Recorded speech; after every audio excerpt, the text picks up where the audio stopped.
Ouvertes le 18 juillet, les conférences de performance de l'exercice budgétaire 2026 ont été officiellement clôturées le lundi à l'hôtel Sultani par le ministre d'État, ministre du Budget, Emeboji Sangara, assisté de son vice-ministre Élisée Bokoumouana Maposo.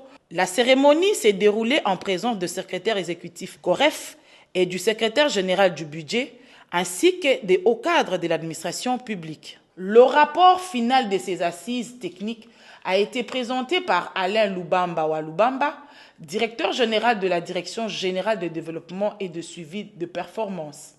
L'histoire, vos contemporains, les générations futures retiendront que c'est sous votre leadership que votre équipe a pu 1.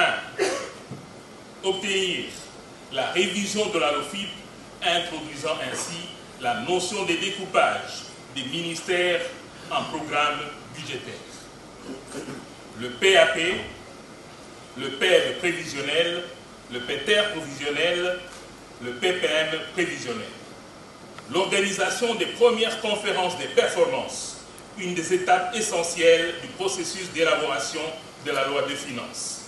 La consécration du PAP comme un des annexes qui accompagne le projet de loi de finances au Parlement. Dans son allocution de clôture, le ministre d'État Emeboji Sangara a déclaré que le champion de la performance de ces assises, ce sont les participants eux-mêmes. Il a à ce propos salué l'engagement de cadres de l'administration, de partenaires techniques et financiers, ainsi que de la société civile pour leur rigueur, leur collaboration qui ont permis d'atteindre les objectifs visés. Vous êtes, vous, les premiers réformateurs. Les véritables champions, c'est vous ici les experts, qui pendant des heures et des journées entières, vous attelez à rendre cette réforme applicable et utile à la République. Et je crois que c'est vous plutôt qui méritez ce titre. Nous, on ne fait que vous accompagner et bien sûr donner des orientations pour que nous puissions cheminer dans cette direction qui nous est montrée par l'autorité suprême, le président de la République. Au total, 21 ministères étaient concernés et impliqués dans cet alignement sur la performance pendant 12 jours. Répartis en 5 commissions techniques, les participants ont passé en revue, ajusté et validé le projet annuel de performance PAP de chaque ministère en lien direct avec les priorités nationales. Ces conférences s'inscrivent dans le cadre des réformes en cours de finances publiques conformément à la loi numéro 11/001 relative aux finances publiques et au décret numéro 22/37 du 29 octobre 2022 sur la gouvernance budgétaire.